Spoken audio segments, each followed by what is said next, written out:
Welcome to Solutions with Courtney Anderson. We actually are having a part 2 of our topic, MYTH Warriors. Target speakers earn $5,000 an hour? No education is required? So, this is a part 2. We had our first episode in part 1. We sort of gave an overview, and I sort of gave a sort of personal, historical narrative of finding a speaking industry, of the way that I found it transformative, that it allowed me to broaden my concepts of what you can do professionally. I didn't even know there's such a thing as being a professional speaker.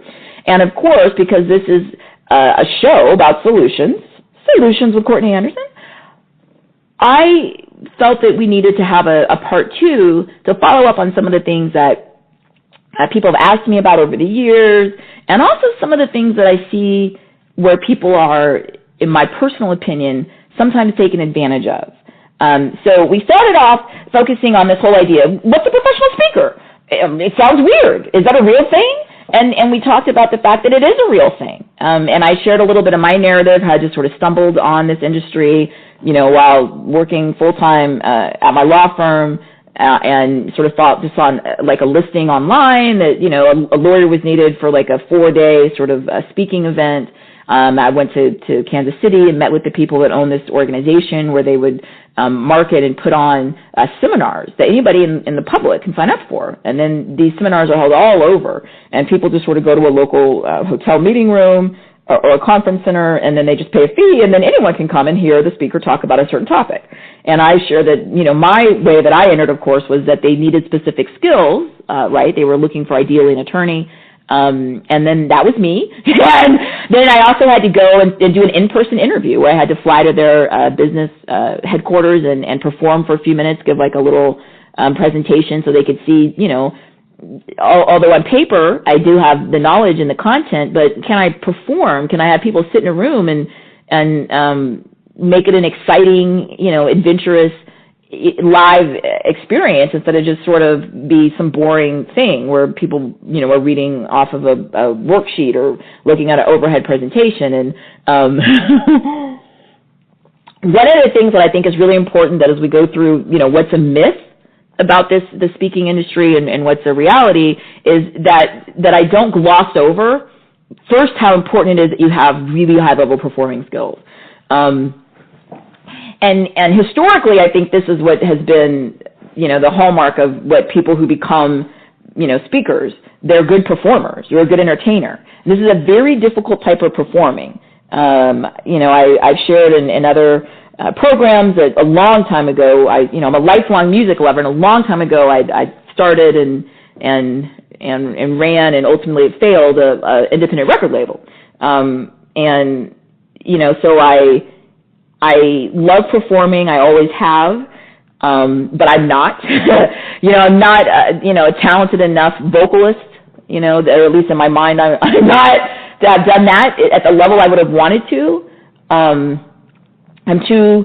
In my head, the story I tell myself is I'm a little too short. Otherwise, I'm sure I could have been maybe a supermodel or something. I'm not athletic, so I was not going to ever be a performer who's somebody athletically talented. But the weird thing is that when I found this industry, which honestly I had never heard of, like I'd never met anybody in my life who claimed their job was speaking or professional speaker. I honestly thought this was, either a bit of a scam at first, or I just thought, what is going on? But it's a really small industry, and part of it is because there are really very few people who can do this. And what is this? This is, you walk into a room of people who have not paid to see you, right? They come for a specific topic or a specific event. So maybe it's, women's empowerment conference. So they're there because they want to, they're women or they're interested in women's issues and they want to talk about some certain topics, but they didn't necessarily come for you. And sometimes these audiences are, they're not receptive, right? You got to win them over. And it's hard. And you have to be able to go into a room with people who do not necessarily know who you are not particularly interested, and you have sizes, everything from a small, tiny group, right? You might have 10 people in a room, you've got to talk to them for 4 hours, or you might have 4,000 people in a huge auditorium or a big convention center, and you got to entertain them. There's different challenges to all of this. Actually, I find that the smaller group's the harder group because they're so tiny, it's hard to get the energy level up, and if that group turns against you or a couple of them do, the whole energy can just, it's much harder to win them over because you just don't have numbers on your side. So these are hard skills, and you don't have any music, and there's no distraction. It's literally just you. Okay, so what is it going to be? Is it going to be some sort of potentially really engaging, memorable, awesome experience? Or is it going to be, people sitting there thinking, I could have, looked on, on a handout and done this. Why am I sitting here wasting my time? And I sort of think back to the old Ferris Bueller movie, which is really old now, but it's a classic. If you haven't seen it, watch Ferris Bueller. There's a sort of scene in there where there's a sort of a teacher, right, and they're teenagers, and so they just have this teacher, and they're in class, and the teacher's got this sort of droning monotone, and the teacher's calling out, the student's name, and the teacher's like, Bueller, Bueller, Bueller, and, who among us hasn't sat in a room, either as a student or as an adult, and it's just boring. It's like, why am I here? Your voice is driving me crazy. This is the most horrible, excruciating just experience. We've all had that happen. And it's not because people want to drive us crazy. It's because it is really hard with, no lighting, no music, nothing to distract, just you standing there, talking. To create some sort of event and engage people. There's so much to it. You have to use your dynamism of your voice. You have to use, your projection. You have to use tones. You have to use your body language in ways that you never would have thought of. And again, the closest I can come to are people who do stand-up comedy because it's similar. It's just a person in a mic. But that's a different business. Usually they have really short sets. You're usually not standing there and being told, you're gonna do comedy for 6 hours in this room. But as a speaker, you are. So it's totally different. As a comedian, often they can have a very defined amount of content that they've practiced and worked out. So by the time they get into a difficult situation, they already know what jokes work and what jokes don't work. But if you're trying to fill 6 hours a day as a professional speaker, you don't. I mean, I guess it's possible, but it's not my style. It's not how I speak. A lot of that is. You're building it in the room. You're building it in the room based on what people are saying or doing, and you have to have such a deep bench of knowledge and stories and the ability to switch up tone and speed and energy. It's a lot of work. It's a very difficult performing opportunity, and because often you're by yourself, it's really, when you when you bomb, as they say, performers, meaning that you did not give a good show as a speaker, it's awful. I really, maybe if you're an actor and you're on Broadway and there's like a lot of other people there, you're a musician and maybe there's like a band or somebody else there, some dancers. But when it's you literally by yourself and you bomb, it's just horrible because there's nowhere to hide and it's hard to turn it around. And all that you have is yourself. You don't have any props. You don't have anything else to sort of bide you time, and you just have to grind it out. So it is a hard job. Just the performing part of it is hard. One of the things I did early on, again, was study a lot of stage performers because that's the closest thing, right? Not film or television where they're recording it and they're editing it, but like live where they're just having to start and go the whole show no matter what because it's a close situation. And of course, I study a lot of comics because it's very similar. And at some point, if you do it long enough, you'll begin to get sort of the facility where you have so much other content that you can pull out, old stuff, repurpose it, and keep moving. And you also have to deal with hecklers, which is why the comedy is a good thing to study because you don't normally get that, most of the time in other settings, but when people feel like they're right there with you, they'll do a lot, when they decide it's worth it to sort of throw you off, and you have to find a way to handle hecklers too, which is a whole other talent. So the first part of the speaking industry is looking at this myth. If you're interested in this, you cannot misunderstand how important it is that you're a performer. One of the things a couple of years after I started in the industry and I was moving on from the seminar business to go be independent and then work with speaker bureau agencies, was I asked some of the executives who had initially, said that they would go ahead and hire me for my first speaking event. I asked them why they did that, because I had never heard of the industry. I never even took I honestly don't think I ever took a speech class or anything like that. I mean, I know in law school I'd done some mock trial. It's not exactly the same. So I asked them, why did you hire me? I don't know anything about this. It's not anything that I've got any expertise. And the executive, she said something along the lines of, I saw how much of a performer you are. And she was right. I love performing. And, part of what you do as a professor in a traditional university setting where I, started teaching is you're performing, right? Get somebody in there and make them get excited about, forming an LLC. You can do it. And on my best days when things were going well for me, I was able to, because I was so excited about the material. I was excited about the opportunity, and I love to sort of use my body and my face and my voice to convey information, so you can perform. A great lawyer does it. You don't get to do a lot of it in real life in lawyering because most of it's paperwork, but when you get your shot, that's what it is, right? The whole thing is a show. And not the content, but the way you convey it to a judge, to a jury. There's a performance to that, right? Because you're trying to persuade them, which means you can't bore them and make them sleepy. You got to pull them in and make them believe your credibility. So I had these experiences to the skill set, but I just love it. I love performing. It's incredibly difficult. Again, I equate it, to people who, are high wire trapeze, high wire artists. You're out there, you have no net. When it goes south, it goes horribly wrong. It goes horribly wrong. There's nowhere to hide. There's an incredible adrenaline rush with this kind of work, because when it goes well, you just get elated. It's like that. There's the performer's sort of rush of it all when it goes well, because you're in the zone. When it goes well, you're doing it and they're laughing, and then you change the tone and they're serious, and then you bring them back, and then you can literally feel the energy in the room it's that whole thing you read about, and there's so much literature about the flow, right? Being in that flow. You're in it. Time doesn't really move the same way, and it's just such a rush. It's really exciting. On the flip side, when it's a disaster, it is a disaster. There's nowhere to hide. There's no excuse. It didn't go well. And you always have to remember that when you're performing, the audience doesn't care. They don't. So you didn't, something bad happened in your personal life, tough. You're sick, tough. They don't care. And you'll see a lot in the media. You'll see some, singer has to cancel a concert, and then people, go on there and how dare they? I paid all this money. I've been waiting on them. Yeah, but they're a person. You know what I mean? But the people don't care, right? And the more people pay, the more that they expect out of you, then the less they care.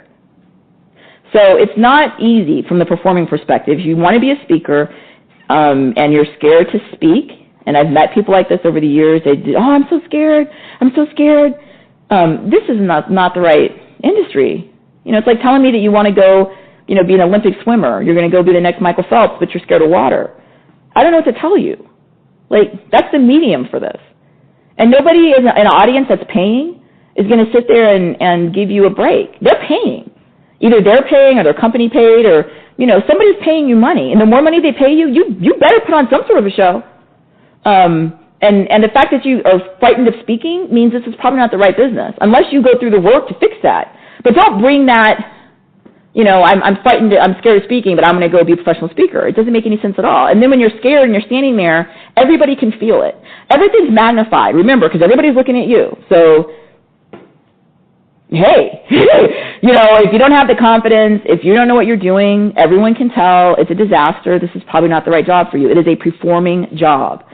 I've seen people do things that are horribly counterproductive. I've seen people who it's a performing job, but you're not an actor. It's not like you have a script that somebody wrote for you, and all you have to do is memorize it. Not that that's easy, because actually I personally have, the few times I've tried to do stuff like that, I find that really hard. In fact, it's difficult for me to do things like that, because I'm used to, basically you're doing improv, right? You're improving based on you better have a lot of content and a lot of different things that you can go to fill the time.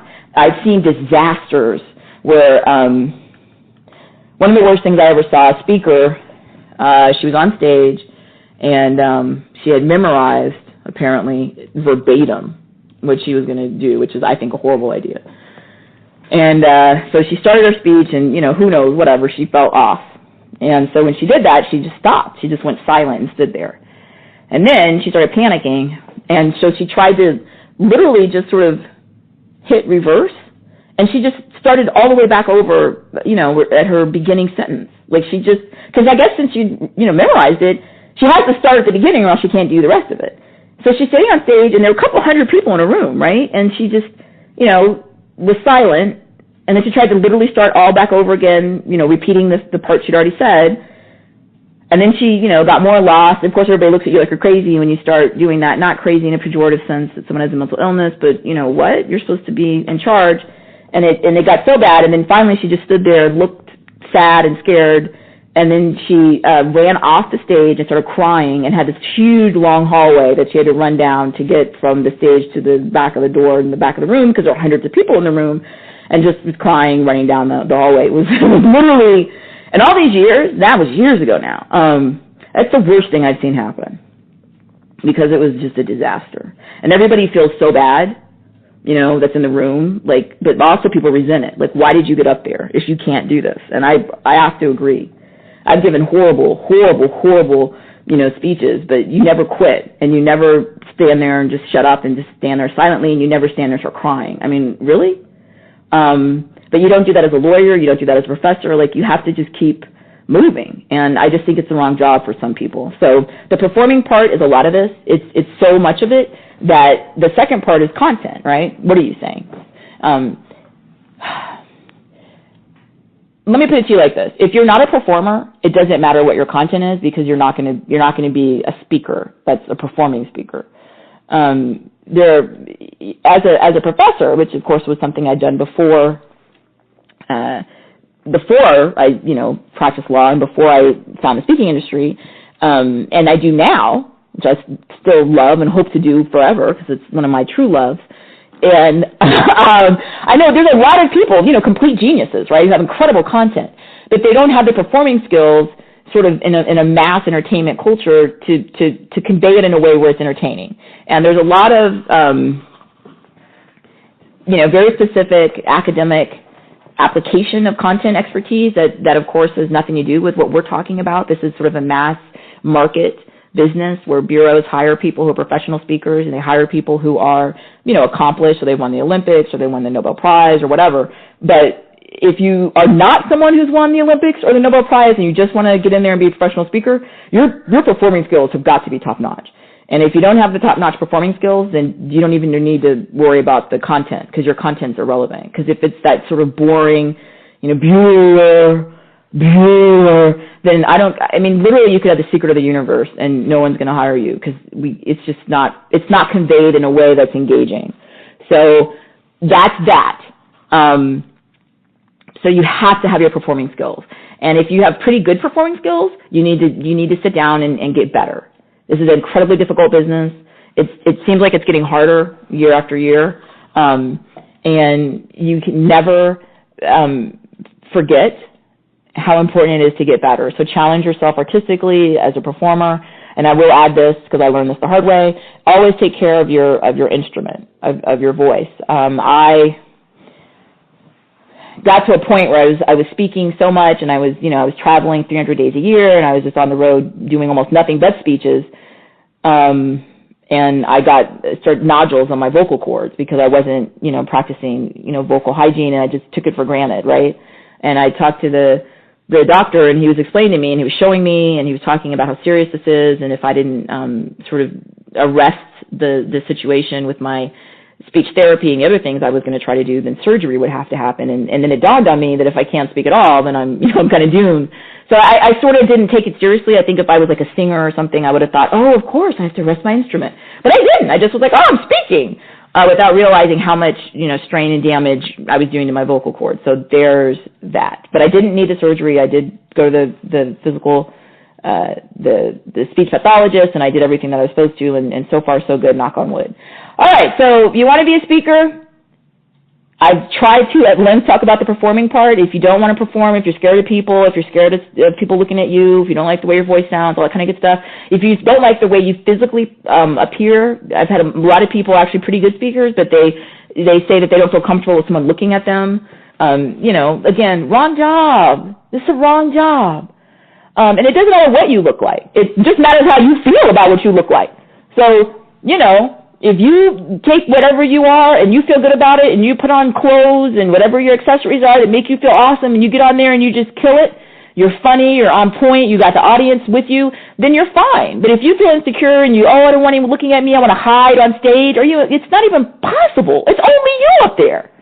And I've seen people of all sizes, all ages, you know, all ability levels that have that confidence and get up there and just you have to convey what's inside. If you feel great, then you can convey it. But if you're insecure and you feel like, oh, I don't look right, or I don't like how I look, this is again like not the right job for you, because it's you can't simultaneously be on stage and hide. And I have worked with people who they really are inconsistent. So they're on stage and they portray that they're confident and they have it together and they have these great ideas, and then you hang out with them and you work with them behind the stage, you realize they're a complete mess.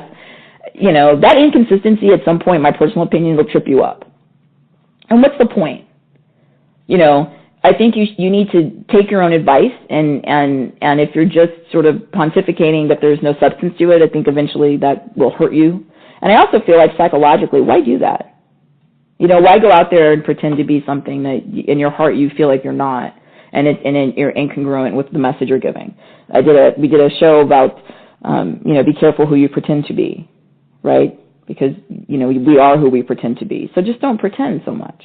Don't get me wrong. I mean, I dress nicer and, you know, wear makeup and whatnot, but it's still me. And the core of everything is authentic, and I'm as transparent as I can possibly be. And I think that's also something that, because there are a lot of performers who are great performers, but in all performing fields, there are a lot of personal demons, and people don't handle that, you know, pressure on the road a lot. And, you know, it's not a healthy lifestyle for some people. You know, if you have a substance abuse issue or you have other, you know, issues, and you want love from the audience, this is, I think, not the right job long term. It's not healthy. Don't get me wrong. If you have a great performance, you'll feel like people, you know, were really into that, but it's not legitimately you. I never misunderstand that and think, oh, they care about me. They don't not care about me, but it was an event. I can't get my only feeling of human connection with an audience, because it's not real. You know, it's not a real relationship, you know, real back and forth. But this is a whole nother topic. So the second part of what we were doing in the myth is, my argument is, if you have the performing skills, okay, again, get better. You know, so don't ever rest on your laurels. We can all get better. And then you need content. You know, like I said, I think it used to be, you know, in the 80s, that someone could just sort of be like, I'm a speaker, and you had decent skills, and then you didn't really need any content. But it's so specialized now. Audiences are so sophisticated. You have to have really content.